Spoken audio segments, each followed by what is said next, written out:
Hello everyone, welcome to इग्नोर student zone. आज के इस वीडियो में मैं आपको मेथड्स ऑफ करेक्टिंग डिसइक्विलिब्रियम बताने वाली हूँ, तो वीडियो को पूरा ज़रूर देखिए। अगर आप इस चैनल पे पहली बार आ रहे हैं तो इसे सब्सक्राइब कर लीजिए और साथ ही साथ बेल आइकन को प्रेस कीजिए, जिससे मेरे आने वाले सभी वीडियोज़ के बारे में आपको जानकारी मिलते रहे। तो चलिए वीडियो स्टार्ट करते हैं। यह है IBO 1 का यूनिट 3, बैलेंस ऑफ पेमेंट का पॉइंट नंबर है 3.9, मेथड्स ऑफ करेक्टिंग डिसइक्विलिब्रियम। तो चलिए इसके बारे में डिटेल में जानते हैं कि आखिर डिसइक्विलिब्रियम को बैलेंस ऑफ पेमेंट में कैसे ठीक किया जा सकता है, कैसे उसको करेक्ट किया जाता है। Methods of correcting disequilibrium. When such a situation of disequilibrium arises, the following measures are usually adopted: use of past reserves, borrowing from IMF, monetary and fiscal policy measures, exchange rate adjustments. Let us learn them in detail. तो जब भी disequilibrium होता है तो ये कुछ 4 important ऐसे measures होते हैं जो हमेशा अडॉप्ट किए जाते हैं। तो इसके बारे में यहाँ पे डिटेल में एक्सप्लेनेशंस दिया हुआ है, तो चलिए डिटेल में बात करते हैं। सबसे पहला, use of past reserves. A country may make use of past reserves to finance the BOP deficit provided such reserves are available. Such reserve consist of gold, foreign currencies and fund-related assets, that is reserve position with the IMF and holding of special drawings right.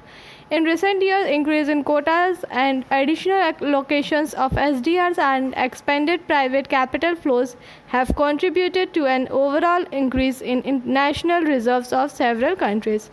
तो past reserves के बारे में कैसे यहाँ पे use किया जाता है उसके बारे में बताया गया है कि जो कंट्री होता है ना, वो पास्ट रिजर्व को यूज़ कर सकता है BOP का डेफिसिट को फाइनेंस करने के लिए, उस रिजर्व्स को जो अवेलेबल होता है उन लोगों के पास, जैसे कि गोल्ड हो गया, फॉरेन करेंसीज हो गया, या एसेट्स जो फंड से रिलेटेड होता है, जैसे कि IMF के पास जो भी रिजर्व पोजीशंस होता है, या स्पेशल ड्राइंग राइट जो होल्ड करता है कोई भी कंट्री।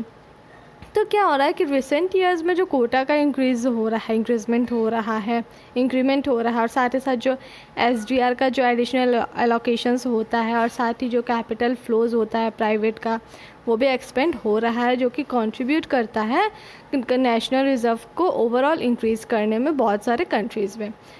तो पास्ट रिजर्व का मतलब यहाँ पे ये बोल सकते हैं कि जो भी कंट्री के पास जो भी रिजर्व्स अवेलेबल होते हैं उसका वो यूज़ करता है ताकि जो BOP का डेफिसिट है उसको ठीक किया जा सके। नेक्स्ट है बोरोइंग फ्रॉम IMF।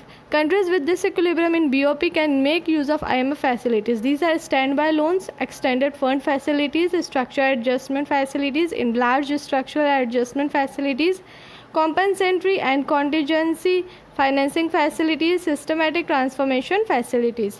तो ये कुछ ऐसे फैसिलिटीज़ होते हैं, IMF फैसिलिटीज़ होते हैं जो कंट्री जो डिसइक्विलिब्रियम होता है BOP में वो यूज़ करते हैं, ये 6 IMF फैसिलिटीज़ को। अब इसके बाद नेक्स्ट है, इसके बारे में बताया गया है कि monetary and fiscal policy measure. सबसे पहला यहाँ पे ये बोला गया है, monetary and fiscal policies are also important tools for influencing BOP conditions. A change in money supply brought about either through fiscal or monetary policies can bring about the required change in the level of total demand, which includes demand for imported goods and services. तो जो monetary और fiscal policies होता है, जो important होता है tools का, जो कि BOP का जो इन कंडीशंस होता है उसको इन्फ्लुएंस करता है।